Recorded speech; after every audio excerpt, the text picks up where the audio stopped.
Aloha, folks, and welcome back to Degree Free. We are your hosts, Ryan and Hannah Maruyama.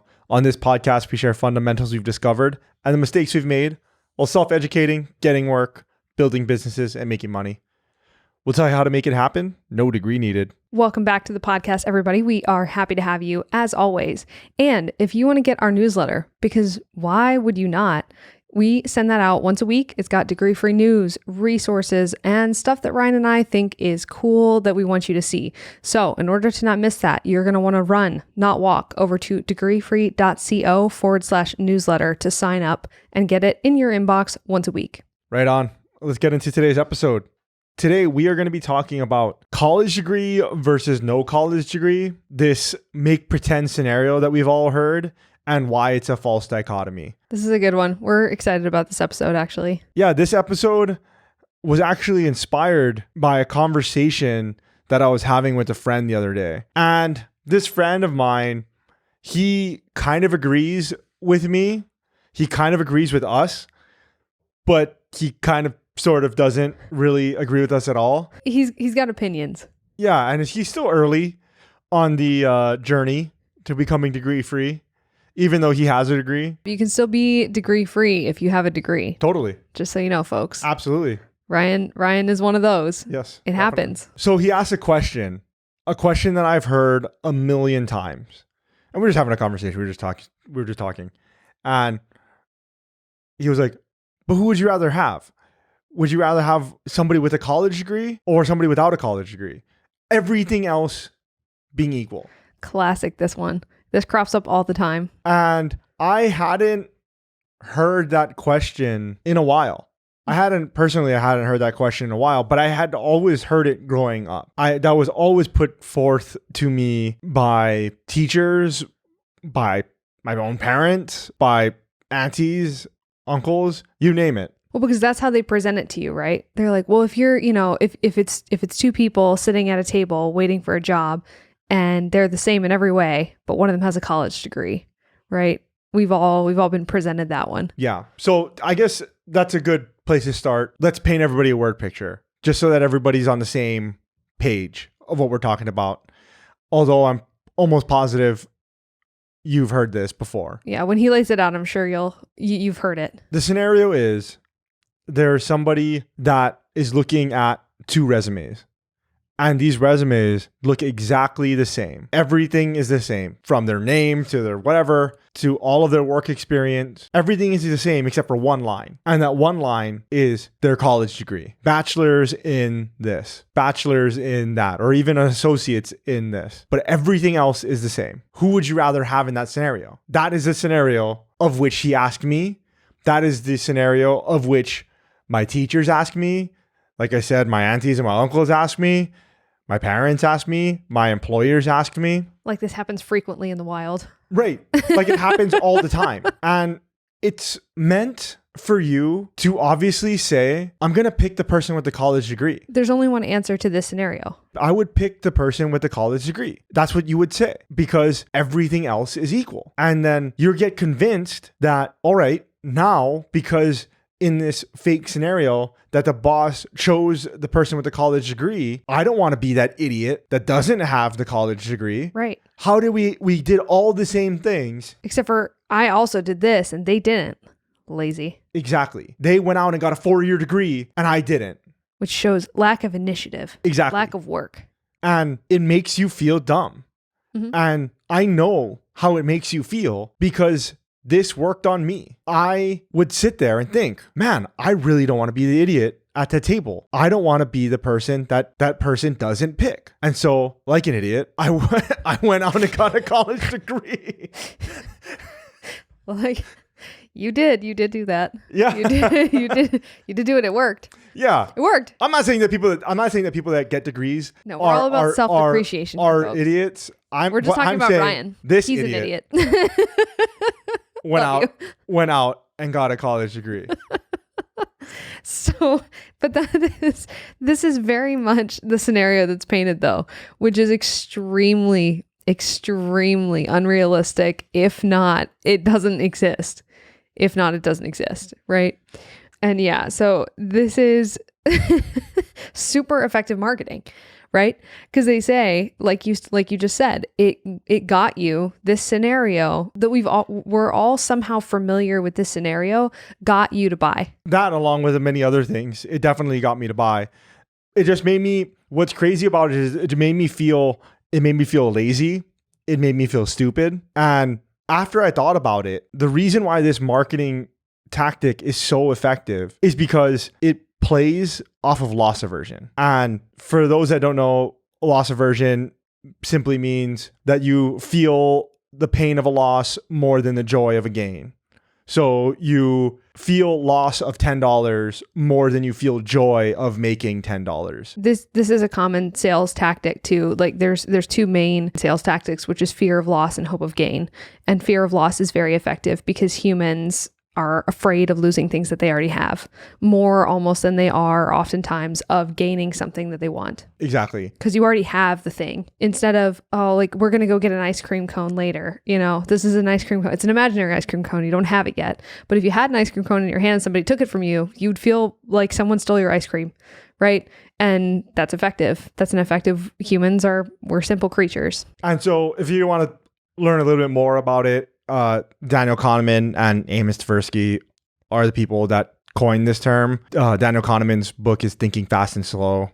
And then Michael Lewis did a great biography on their relationship, Danny Kahneman and Amos Tversky. It's called The Undoing Project. Those are really good to learn about those. And then I'm struggling to think.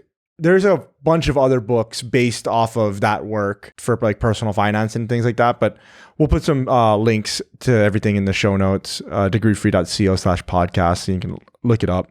And if you never read a Michael Lewis book, you should, because he is great. He's a GOAT. Yeah, he is. Yeah, as far as in that... He's a great writer in that niche. In that genre. Yeah. So talking about loss aversion, in this scenario, you've already lost that job. Yeah, and you're feeling all the feelings of losing it. Right. So vivid. You've lost that job. Because you didn't have a degree. They've painted you into a box of their thinking, into a scenario, which we'll get to, but that just doesn't exist. And now you're up for this job and you lost it. Well, you don't want to lose that job, do you? You better go get a degree.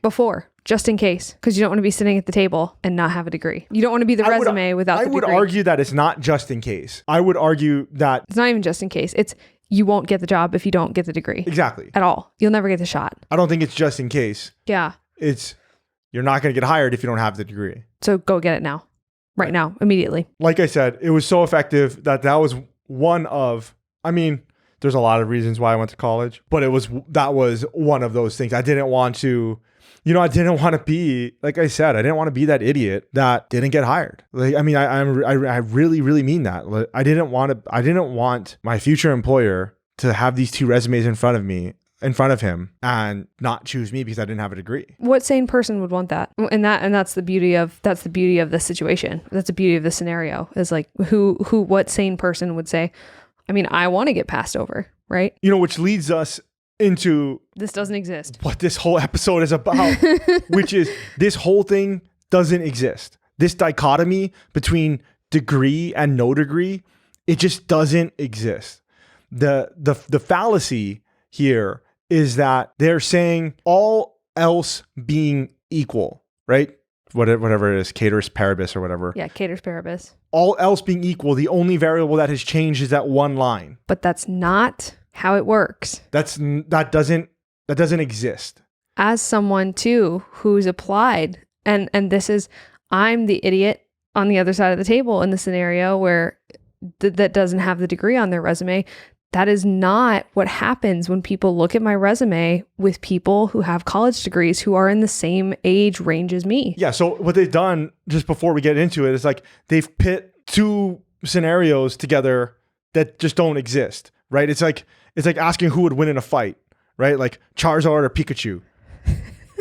You know what I mean? Like Guile or Chun-Li, right? Yeah. Leprechauns or Menehune. Ah. So I tried to hit all the age ranges and all geography there. All the homelands. I tried to. All the legends. Menehune is like the native Hawaiian version of leprechauns. Little people. I don't think I'm going to get a lot of people on that one. It's okay. If you want to learn more, I'll put some stuff in the show notes for you. But yeah, it's the same thing. It's all made up. Like that, those are imaginary fights. Yes. And those are imaginary situations, just as this college degree versus no college degree is an imaginary situation with all the same experience. Yeah. Work ethic and whatever. Whatever's on resume. It is like those. Do you remember on the Discovery Channel too? Just in the same line, but it's like those Discovery Channel. Remember when Mythbusters was like in its heyday and they were running the predators against each other, remember? And they would try to pick them based on, they would be like, all right, if they were the same size and same pounds per whatever power, and they would say like a T-Rex versus a mammoth or whatever, things that didn't exist at the same time in the same place. It's very much that, just completely made up. Right. And I don't know who made it, but it's brilliant. Right? Super. It forces you into a box of their thinking. And there's no way out of it, really. There's one choice in that scenario. Where the deciding factor is the college degree, right? And we all know, or maybe we don't know yet, but that's not real life. That's definitely not going to happen to anyone that listens to this podcast, at least. No. There are trade-offs to everything. There's opportunity cost to deciding to go or not go to college, but specifically very clear ones. The easiest ones to measure are the ones that you lose out on when you go to college, because you are losing a calculated amount of time and money often. There's a saying, you can have anything you want in life, but you can't have everything. We kind of live by that in our house. Right. And what I mean by that is just, if you want to go to college, awesome. You're going to be spending your time in class, doing homework, in school, doing school things. You won't have the time to do other things. If you don't go to college, you're not going to be doing class or schoolwork, and you'll have time to do other things. Now, how you spend that time, that's up to you. Right. And so there's no reason, just because this person didn't go to college doesn't mean they should get the job either. That doesn't make any sense. No, it's not. If you don't buy, then all of a sudden you now have this wealth of experience. Like, no. You just have a different circumstance in which to gain this experience and this whatever you want in order to apply for this hypothetical job. Yeah. And so if you go to college full time, maybe you're not working full time. You're probably not working full time. No. You're probably not working full time in the industry in which you want to be in. No. Because a lot of the jobs with flexibility to go to college while you're working them. It's a little different now than even when I was in college 10 years ago. I know, crazy. Oh, geez. So it's a little different now because COVID, one, but then the proliferation of online schools. Mm-hmm. So you have much more flexibility, but still, if you're going to, most people go to the traditional school and have traditional class times during the day. So most people, if you do work full time, which most college kids don't, most college people do not work full time. Yeah. Well, it's difficult to do so. And it's made difficult to do so. You're probably working shift work. Mm-hmm. Probably not in the industry that you want to be in. You're probably working as a barista somewhere. You're probably hospitality. You're working hospitality. You're working retail. Nothing wrong with those jobs, but that's probably what you're doing. Yeah. And flip side of that, if you're not going to college, you have the time to work in an industry which you want to be in. Yeah. You also have the mobility to go where those opportunities are, much more so than if you are enrolled in a college. You can follow things, you can move around, you can do what have you. That is something that when I was twice actually that happened to me, where I was presented with an opportunity that, because I was not formally in school, where I was presented with two different opportunities, two different jobs that both were, well, you got to move. And I was like, well, okay, I can move in a week. Because I wasn't tied to a school and I could just go. And that's something that a lot of college students don't have because they've decided to stay in one place, right? And so it's a cost, right? They come out with the paper, but I had mobility. And that's a great example of a trade-off right there. So let's kind of just play this scenario out a little bit. The average person that goes to college takes 5.5 years to graduate. If you didn't know that, sorry for the shock. Right. And so it's a quote unquote 4-year college, but people don't graduate in 4 years. That is not the norm. And there are some universities where even if you take the full-time class load, you cannot graduate in 4 years. Right. Even if you take the full, I think when I was in college, it was 4. I went to University of Hawaii. And if you were taking the full-time class load of 4 plus 1, so 5, you still wouldn't be able to graduate in 4 years if you took 5 every semester.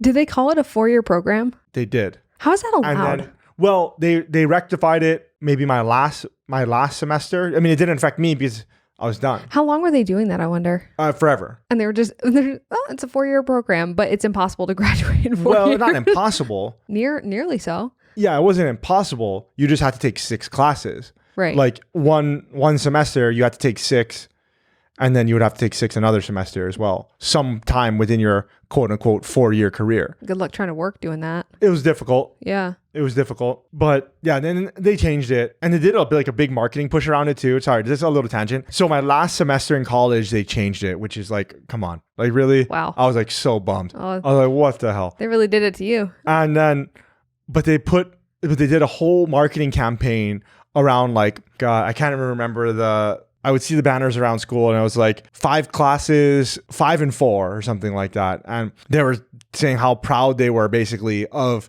creating a 4-year program, quote unquote, for those that aren't watching the video, how they created a 4-year program. And I'm just like, that's how you've been marketing it for years. I was like, It's like they're patting themselves on the back. Like, God, now you can graduate in 4 years. We should have. I thought that's what we were trying to do. That was the plan the whole time. Right. Exactly. Oh my gosh. That's hilarious. Yeah. That's really funny. And so playing it out, 5.5 years, like I said, most people do not work full time in college and they don't work in the industry usually that they want to be in. All right. So let's take the other person. So they call college first candidate, candidate 1, candidate A, whatever. And the second candidate, that person, 5.5 years from the time they're 18, that they can go and they can work. They can gain experience in the field that they want to be in. Maybe they don't know, which a lot of college graduates have no idea. I was one of those people. How do I know? And how do we know that a lot of people don't have any idea? Because people tell us all the time. We do this. Like, I just graduated and I don't know what I want to do. It's like, well, you bought a degree first, so that sucks.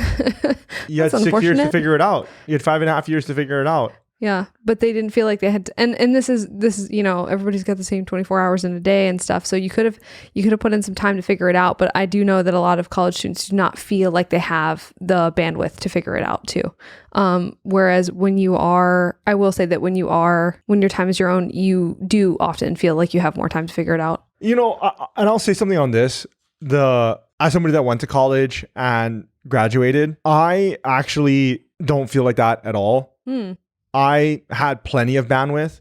I was one of the people that worked full-time and went to college full-time. I was that person. Yeah, I didn't sleep much. Yeah.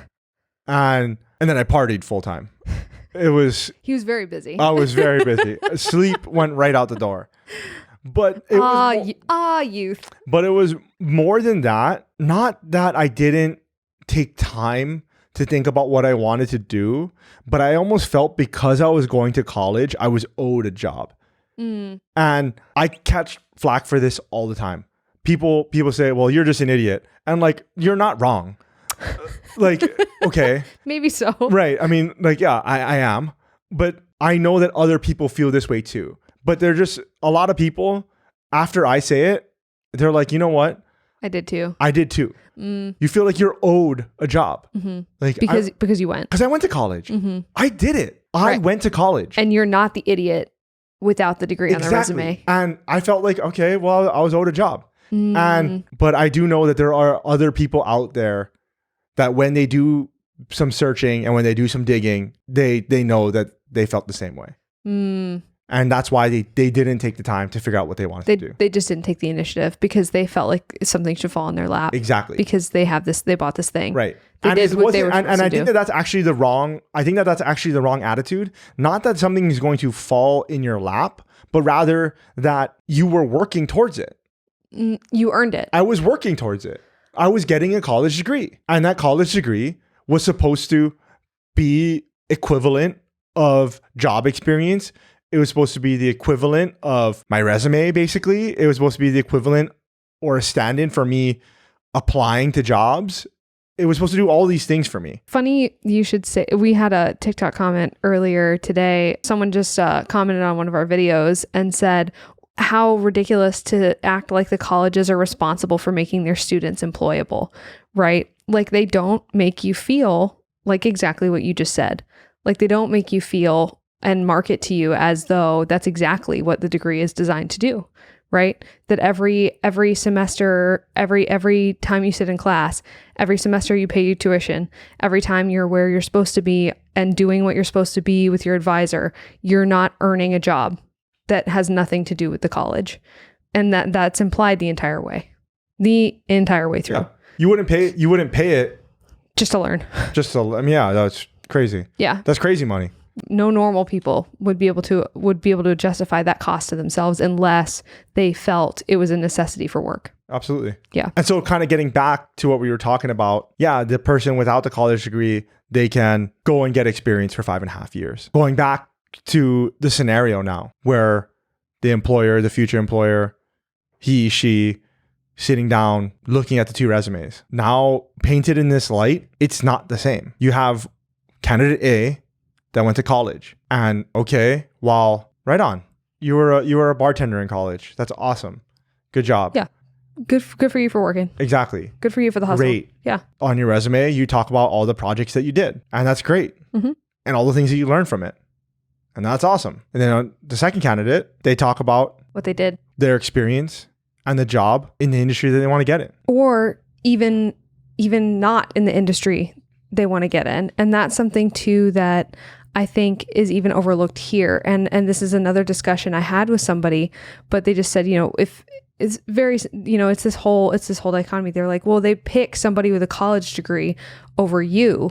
And it's interesting just because I've had this experience where with people who graduated high school at the same time as me. So for me personally too, I started working a little bit early. So this is a slightly different scenario, but I started working, when I was 15, 16. So that's 4 years. But the time that I'm applying for jobs that my peers are applying for, I have been in the workforce for 10 years. I have 10 years of experience on them. And it doesn't really matter. I mean, it does and it doesn't. But at that point, I've been a professional getting paid to do something in the workforce for a full decade before they even start applying for the same jobs that I'm applying for. And that is given that's a little bit different. But when you look at that as somebody who's in their mid-20s, the resumes they're not looking at, it looks the same as mine. This person does not have 10 years of formal work. This person does not have 10 years of work experience. They have none. They have a year. They have 6 months, and it's only industry for a little bit here and there, right? Where they were taking different gigs. And I've been employed. I have a solid work history of a decade. That's crazy. Who are you going to pick? You're going to pick somebody with 10 years of experience, regardless of the degree at that point. I mean, unless it's a really highly specialized, right? Unless it's a really highly specialized degree. But for most general roles, you're going to pick somebody who's been proven already for 10 years, has references, has actually done stuff. And that kind of shatters the whole thing when you put it like that. Yeah, it completely depends. I hear what you're saying. It completely depends on the job and the role and the industry. But I hear what you're saying. Yeah. Yeah. And I agree with you to bring it around to the point that you originally made. Yes, it doesn't have to necessarily be the industry that you're trying to get into. But yes, just to have work experience. And yeah, that's a very common occurrence. People get out of college and they've never worked ever. Never once made money. They've just been living off of debt and fumes. Mm-hmm. Or their parents' money. Yeah. So when you look at these scenarios now, it's clear to me, depending on the role, obviously, but assuming what you just said, a general role, or even if that person, the second candidate, had specific job training or went into the industry, it's clear to me that these candidates are not the same, that all else cannot be equal. Then that's the biggest reason that this whole thing is false, because they're not going to look the same. There's a good example. A good example was an experience we had with two journalists who were so this is media, but two who were the same age. They were the same age, or actually, I think one of them was slightly older, but had a degree. So that this is actually tilted a little bit too, right? Because this guy was actually older. But one of them was degree free, and she had been writing and working in media for 4 years, something like that, 4 or 5 years.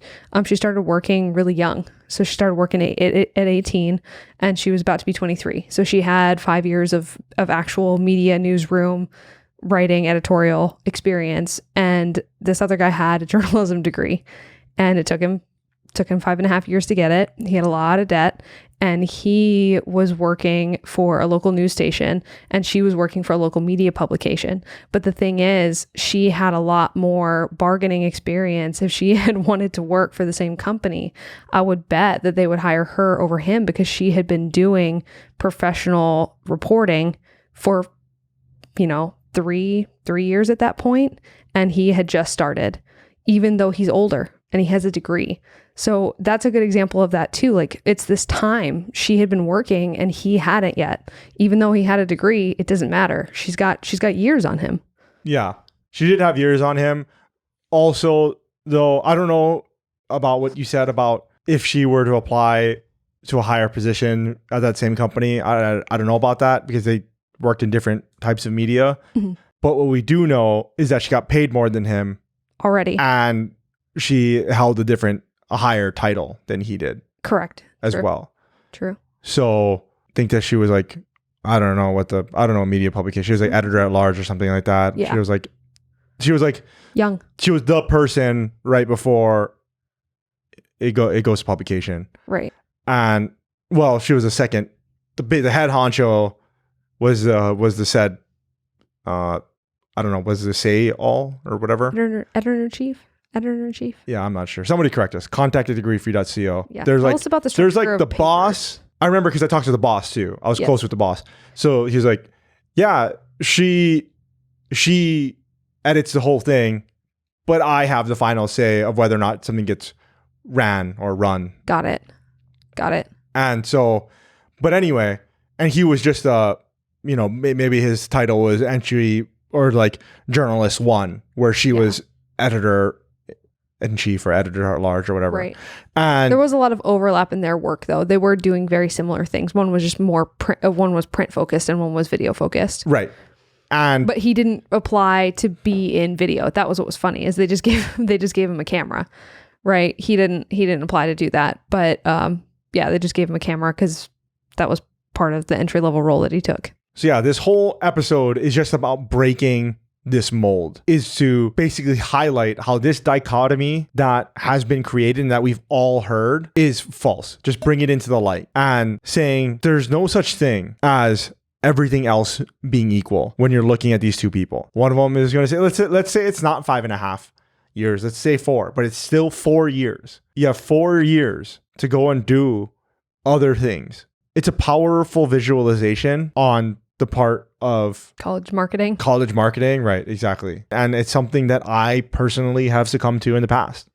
And so I get it. I understand it. But now that I'm on the other side of it and I see it more clearly, 2020, hindsight is 2020. Mm-hmm. And I'm not saying that it's going to be easier. I think that's what a lot of people think of. I think it's easy to just go get a job in that industry at 18 years old. That's tough. Yeah, that's not an easy, that's tall order. Right. That's not an easy thing to do. It's still difficult. Not an easy thing to do at all. You're going to have to be responsible for yourself. You're not going to have anybody tell you what classes to go to or anything like that, where you have to be, anything like that. It's also lonely because you don't have the community of college. You don't have people in shared experience. You are on your own path. You're kind of out by yourself in the woods. And that's not something to be discounted.